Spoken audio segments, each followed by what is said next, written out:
TV news ವೀಕ್ಷಕರಿಗೆ ಸ್ವಾಗತ. ಚಿಂತಾಮಣಿಯಲ್ಲಿ ರಾಜ್ಯಮಟ್ಟದ ಕವಿಗೋಷ್ಠಿ ಸಂಪನ್ನ. ಕಾವ್ಯಧಾರೆಗೆ ಸಾಕ್ಷಿಯಾದ ಸಾಹಿತ್ಯಾಸಕ್ತರು. ಕಾವ್ಯವು ಮಾನವ ಹೃದಯದ ಭಾವನೆಗಳ ಪ್ರತಿಬಿಂಬವಾಗಿದೆ. ಕವಿಗಳು ಸಮಾಜ ಕಣ್ಣುಗಳಾಗಿದ್ದು ತಮ್ಮ ಕಾವ್ಯದ ಮೂಲಕ ಜನರ ಮನಸ್ಸಿನಲ್ಲಿ ಜಾಗೃತಿ, ಪ್ರೀತಿ, ಮಾನವೀಯತೆ ಮತ್ತು ಸಂಸ್ಕೃತಿಯ ಮೌಲ್ಯಗಳನ್ನು ಬಿತ್ತುವ ಮಹತ್ತರ ಕಾರ್ಯವನ್ನ ಮಾಡುತ್ತಿದ್ದಾರೆ. ಇಂತಹ ರಾಜ್ಯ ಮಟ್ಟದ ಕವಿಗೋಷ್ಠಿಗಳು ಸಾಹಿತ್ಯದ ಬೆಳವಣಿಗೆಗೆ ಪೂರಕವಾಗುವುದರ ಜೊತೆಗೆ ರಾಜ್ಯದ ವಿವಿಧ ಭಾಗಗಳ ಕವಿಗಳನ್ನು ಒಂದೇ ವೇದಿಕೆಗೆ ಒಗ್ಗೂಡಿಸುವ ಸಾರ್ಥಕ ಪ್ರಯತ್ನಗಳಾಗಿವೆ ಎಂದು ಚಿಂತಾಮಣಿ ಕನ್ನಡ ಸಾಹಿತ್ಯ ಪರಿಷತ್ತಿನ ಅಧ್ಯಕ್ಷ ಎನ್.ವಿ. ಶ್ರೀನಿವಾಸನ್ ತಿಳಿಸಿದರು. ಚಿಂತಾಮಣಿ ನಗರದ ಸರ್ಕಾರಿ ಪ್ರಥಮ ದರ್ಜೆ ಕಾಲೇಜು ಮತ್ತು ಸ್ನಾತಕೋತ್ತರ ಕೇಂದ್ರ ಮತ್ತು ಕನ್ನಡ ಸಾಹಿತ್ಯ ಪರಿಷತ್ತು ಚಿಂತಾಮಣಿ ಸಹಯೋಗದಲ್ಲಿ ಆಯೋಜಿಸಿದ್ದ ರಾಜ್ಯ ಮಟ್ಟದ ಕವಿಗೋಷ್ಠಿಯಲ್ಲಿ ಭಾಗವಹಿಸಿ ತಮ್ಮ ಪ್ರಾಸ್ತಾವಿಕ ನುಡಿಯಲ್ಲಿ ಚಿಂತಾಮಣಿ ಸಾಹಿತ್ಯಕ ನಗರ CNR Rao, YS Gundappa, Ottanur Rajamma, BR Lakshmanrao ಮುಂತಾದ ಮಹನೀಯರನ್ನ ನಾಡಿಗೆ ನೀಡಿವೆ. ತಾಲೂಕಿನ ಶ್ರೀ ಕ್ಷೇತ್ರ, ಕೈವಾರ, ಕೈಲಾಸಗಿರಿ ಮುಂತಾದ ಪುರಾಣ ಪ್ರಸಿದ್ಧ ಕ್ಷೇತ್ರಗಳ ಮಹತ್ವವನ್ನು ತಿಳಿಸಿದರು. ಈ ಕವಿಗೋಷ್ಠಿಯಲ್ಲಿ ಭಾಗವಹಿಸಿರುವ ರಾಜ್ಯದ ವಿವಿಧ ಜಿಲ್ಲೆಗಳ ಕವಿ ಮಿತ್ರರು ತಮ್ಮ ಕವನಗಳ ಮೂಲಕ ಸಮಾಜದ ಸಮಸ್ಯೆಗಳು, ಪರಿಸರ, ನಾಡು ನುಡಿ, ಸಂಸ್ಕೃತಿ, ದೇಶಭಕ್ತಿ ಹಾಗೂ ಮಾನವೀಯ ಮೌಲ್ಯಗಳನ್ನು ಅನಾವರಣಗೊಳಿಸಿದ್ದಾರೆ. ಅವರ ಕಾವ್ಯಧಾರೆ ನಮ್ಮೆಲ್ಲರ ಮನಸ್ಸನ್ನ ಸಮೃದ್ಧಿಗೊಳಿಸಲಿ ಎಂದು ಹಾರೈಸುತ್ತೇನೆ ಎಂದರು. ಕಾರ್ಯಕ್ರಮದ ಅಧ್ಯಕ್ಷತೆಯನ್ನು ವಹಿಸಿದ್ದ ಪ್ರಾಂಶುಪಾಲೆ ಡಿ.ವಿ. ಕುಸುಮ ಮಂಗಳ ಮಾತನಾಡಿ, ಕನ್ನಡ ಸಾಹಿತ್ಯ ಪರಿಷತ್ತು ರಾಜ್ಯ ಮಟ್ಟದ ಕಾರ್ಯಕ್ರಮವನ್ನು ನಮ್ಮ ಕಾಲೇಜಿನಲ್ಲಿ ಆಯೋಜಿಸಿರುವುದು ತುಂಬಾ ಸಂತೋಷದ ವಿಚಾರ. ಇಂತಹ ಕಾರ್ಯಕ್ರಮಗಳು ಕನ್ನಡ ಅಭಿಮಾನ ಬೆಳಗಲಿ ಎಂದು ಹಾರೈಸಿದರು. ಸರ್ಕಾರಿ ಪ್ರೌಢಶಾಲೆ ಕೆರಾಗುಟ್ಟಹಳ್ಳಿ ಪ್ರೌಢಶಾಲೆಯ ಮುಖ್ಯ ಶಿಕ್ಷಕ ಜಮೀರ್ ಪಾಷಾ ಟಿಎನ್ ಅವರು ಮತ್ತು ಕರವೇ ಜಿಲ್ಲಾಧ್ಯಕ್ಷ ಎಂಆರ್ ಲೋಕೇಶ್ ಭುವನೇಶ್ವರಿ ಭಾವಚಿತ್ರಕ್ಕೆ ಪುಷ್ಪ ನಮನ ಸಲ್ಲಿಸಿ ದೀಪ ಬೆಳಗಿಸುವುದರ ಮೂಲಕ ಕಾರ್ಯಕ್ರಮಕ್ಕೆ ಚಾಲನೆ ನೀಡಿದರು. ಕಾಗತಿ ವಿ ವೆಂಕಟರತ್ನ ಮಾತನಾಡಿ, ಸಾಹಿತ್ಯವು ಸಮಾಜದ ಸಂಸ್ಕೃತಿ, ಮೌಲ್ಯಗಳು ಮತ್ತು ಜೀವನ ಅನುಭವವನ್ನು ಪ್ರತಿಬಿಂಬಿಸುವ ಶಕ್ತಿಯುತ ಮಾಧ್ಯಮವಾಗಿದ್ದು ರಾಜ್ಯ ಮಟ್ಟದ ಕವಿಗೋಷ್ಠಿಗಳು ಹೊಸ ಕವಿಗಳಿಗೆ ತಮ್ಮ ಪ್ರತಿಭೆಯನ್ನು ಅನಾವರಣಗೊಳಿಸುವ ಉತ್ತಮ ವೇದಿಕೆಗಳಾಗಿವೆ. ಕನ್ನಡ ಸಾಹಿತ್ಯ ಸಮೃದ್ಧಿ ಪರಂಪರೆಯನ್ನ ಉಳಿಸಿ ಬೆಳೆಸುವ ಜವಾಬ್ದಾರಿ ಪ್ರತಿಯೊಬ್ಬರ ಮೇಲಿದೆ ಎಂದರು.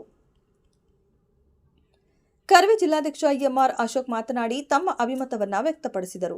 ಕುಮಾರಿ ಸನ್ನಿಧಿಯವರ ಯೋಗ ನೃತ್ಯ ಕಾರ್ಯಕ್ರಮಕ್ಕೆ ಮೆರುಗು ನೀಡಿತ್ತು. ನವೀನ್ ಸಿ ಪ್ರಾರ್ಥಿಸಿ, ಪ್ರೊ ಸಾಯಿರಾಮ್ ಸ್ವಾಗತಿಸಿ, ಉಪಾಧ್ಯಕ್ಷ ಎನ್ ಬೇಟರಾಯಪ್ಪ ವಂದಿಸಿದ ಕಾರ್ಯಕ್ರಮವನ್ನು ಪ್ರಾಧ್ಯಾಪಕ ಎಸ್ ಅಶ್ವಥ್ ನಿರೂಪಣೆ ಮಾಡಿದರು. ನಾಡಗೀತೆಯನ್ನ ಎಸ್ ರಮ್ಯಾ ಮತ್ತು ತಂಡ ನುಡಿದರು.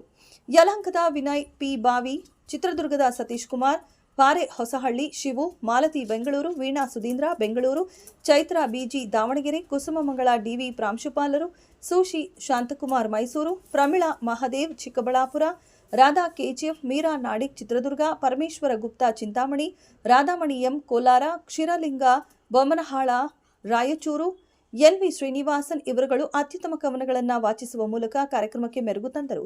ಕವಿಗೋಷ್ಠಿಯ ಅವಲೋಕನವನ್ನು ಎಸ್ ಅಶ್ವಥ್ ನಡೆಸಿಕೊಟ್ಟರು. ಕವಿಗಳು ಮತ್ತು ಅತಿಥಿಗಳಿಗೆ ಪಾರಿತೋಷಕ, ಅಭಿನಂದನಾ ಪತ್ರ ನೀಡಿ ಗೌರವಿಸಲಾಯಿತು. ಕಾಲೇಜಿನ ಅಭಿವೃದ್ಧಿ ಸಮಿತಿ ಸದಸ್ಯ ಟಿ ಶ್ರೀನಿವಾಸ್ ಊಟದ ವ್ಯವಸ್ಥೆಯನ್ನ ಮಾಡಿದ್ದರು. ಇದೇ ಸಂದರ್ಭದಲ್ಲಿ ಡಾಕ್ಟರ್ ವಿಜಯ ಎಂ ಅವರಿಗೆ ಹೆಮ್ಮೆಯ ಕನ್ನಡತಿ ಪ್ರಶಸ್ತಿಯನ್ನ, ಪ್ರಾಧ್ಯಾಪಕ ಎಸ್ ಅಶ್ವಥ್ ಅವರಿಗೆ ಕರುನಾಡ ಸಾಹಿತ್ಯ ರತ್ನ ಪ್ರಶಸ್ತಿಯನ್ನ ನೀಡಿ ಗೌರವಿಸಲಾಯಿತು.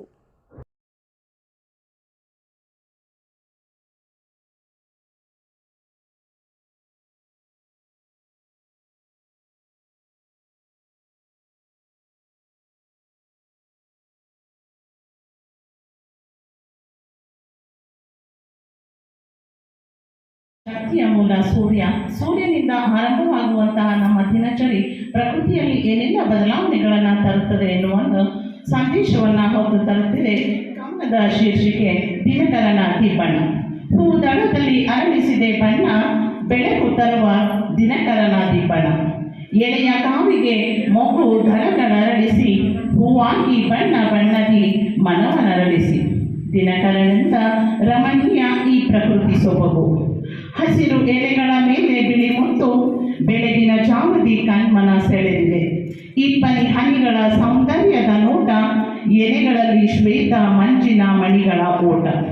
ನೇಸರನಿಂದ ರಂಗೇರಿದೆ ಪರಿಸರದ ಉಡಲು.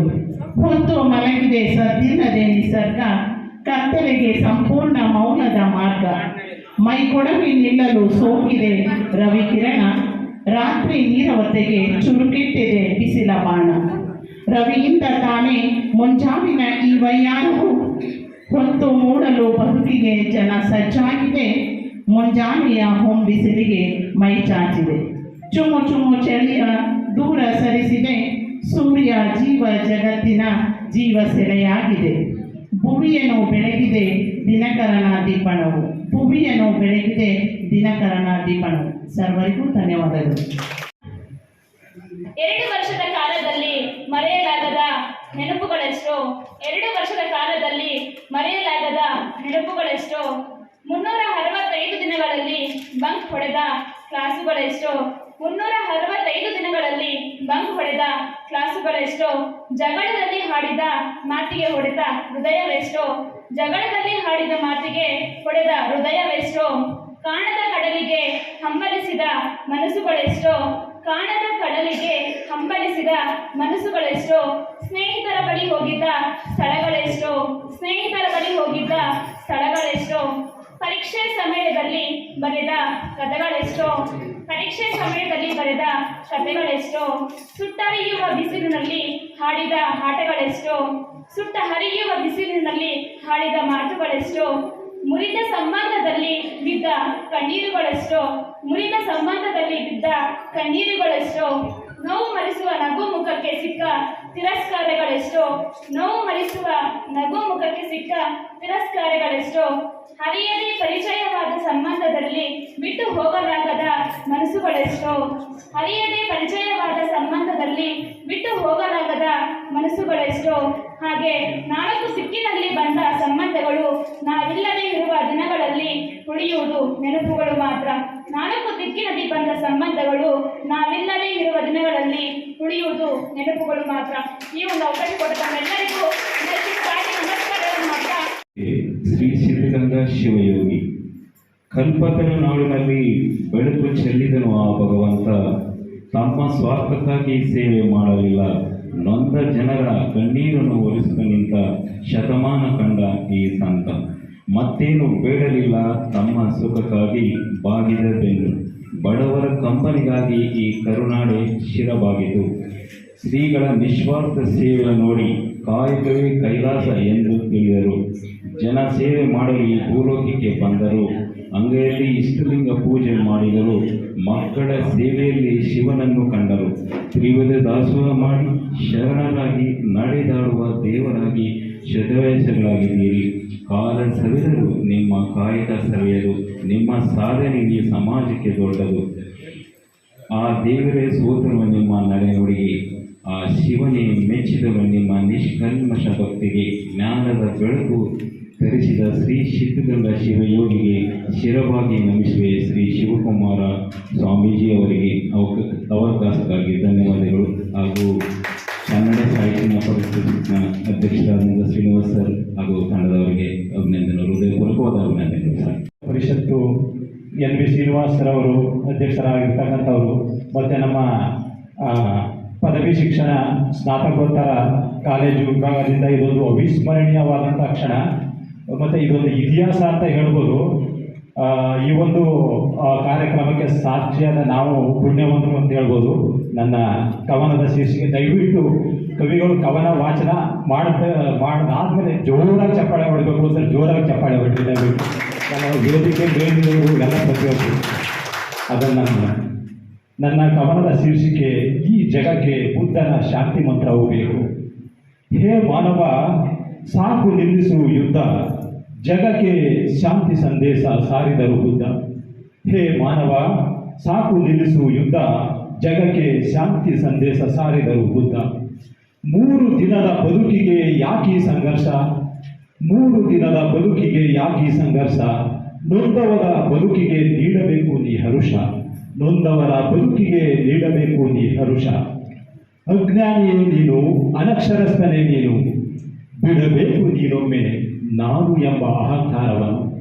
ಬಿಡಬೇಕು ನೀನೊಮ್ಮೆ ನಾನು ಎಂಬ ಅಹಂಕಾರವನ್ನು. ಗೊತ್ತಿಲ್ಲವೇನು ನಿನಗೆ ಯುದ್ಧದ ಪರಿಣಾಮ? ಗೊತ್ತಿಲ್ಲವೇನು ನಿನಗೆ ಯುದ್ಧದ ಪರಿಣಾಮ? ಯಾವ ಪುರುಷಾರ್ಥಕ್ಕಾಗಿ ಮನುಕುಲದ ನಿರ್ನಾಮ? ಯಾವ ಪುರುಷಾರ್ಥಕ್ಕಾಗಿ ಮನುಕುಲದ ನಿರ್ನಾಮ? ದೇಶ ಧರ್ಮಗಳ ನಡುವೆ ಮಾಡಬೇಡ ನೀ ಸಮರ. ನಿನಗೆ ಯಾವ ಹಕ್ಕಿದೆ ಕೊಲ್ಲಲು ಅಮಾಯಕ ಜನರ? ದೇಶ ಧರ್ಮಗಳ ನಡುವೆ ನೀ ಮಾಡಬೇಡ ಸಮರ. ನಿನಗೆ ಯಾವ ಹಕ್ಕಿದೆ ಕೊಲ್ಲಲು ಅಮಾಯಕ ಜನರ? ಸಾಧ್ಯವಾದರೆ ನಿನಗೆ ಸ್ನೇಹ ಪ್ರೀತಿಯ ನೀಡು, ಸಾಧ್ಯವಾದರೆ ನಿನಗೆ ಸ್ನೇಹ ಪ್ರೀತಿಯ ನೀಡು. ಕರುಣೆ ಇದ್ದರೆ ನಿನಗೆ ಮಾನವೀಯತೆಯಿಂದ ನೋಡು, ಕರುಣೆ ಇದ್ದರೆ ನಿನಗೆ ಮಾನವೀಯತೆಯಿಂದ ನೋಡು. ನಿನ್ನ ದ್ವೇಷದ ಹುಚ್ಚಿನ ಕಿಚ್ಚಿಗೆ ಬಲಿಯಾಗುವರು ಸಾವಿರಾರು ಸೈನಿಕರು, ಮಕ್ಕಳು, ಮಹಿಳೆಯರು. ನಿನ್ನ ದ್ವೇಷದ ಕಿಚ್ಚಿನ ಹುಚ್ಚಿಗೆ ಬಲಿಯಾಗುವರು ಸಾವಿರಾರು ಸೈನಿಕರು, ಮಕ್ಕಳು, ಮಹಿಳೆಯರು. ಮರಳಿ ಜೀವವ ನೀಡುವ ಕಲೆ ನಿನಗಿಲ್ಲ ಎಂದ ಮೇಲೆ ಮತ್ತೊಬ್ಬರ ಪ್ರಾಣವ ತೆಗೆಯುವ ಅಧಿಕಾರವು ನಿನಗಿಲ್ಲ, ಮತ್ತೊಬ್ಬರ ಪ್ರಾಣವ ತೆಗೆಯುವ ಅಧಿಕಾರವು ನಿನಗಿಲ್ಲ. ನಿನ್ನ ಅಂತರಾತ್ಮವು ಮೊದಲು ಶುದ್ಧವಾಗಬೇಕು, ನಿನ್ನ ಕಠೋರ ಮನಸ್ಸೊಮ್ಮೆ ಮೃದುವಾಗಬೇಕು. ನಿನ್ನ ಅಂತರಾತ್ಮವು ಮೊದಲು ಶುದ್ಧವಾಗಬೇಕು, ನಿನ್ನ ಕಠೋರ ಮನಸ್ಸೊಮ್ಮೆ ಮೃದುವಾಗಬೇಕು. ಇಲ್ಲಿ ಮಾನವರೊಡನೆ ನೀನು ಒಂದಾಗಬೇಕು, ಇಲ್ಲಿ ಮಾನವರೊಡನೆ ನೀನು ಒಂದಾಗಬೇಕು. ಈ ಜಗಕ್ಕೆ ಬುದ್ಧನ ಶಾಂತಿ ಮಂತ್ರವು ಬೇಕು, ಈ ಜಗಕ್ಕೆ ಬುದ್ಧನ ಶಾಂತಿ ಮಂತ್ರವು ಬೇಕು, ಈ ಜಗಕ್ಕೆ ಬುದ್ಧನ ಶಾಂತಿ ಮಂತ್ರವು ಬೇಕು. ಅವಕಾಶಕ್ಕಾಗಿ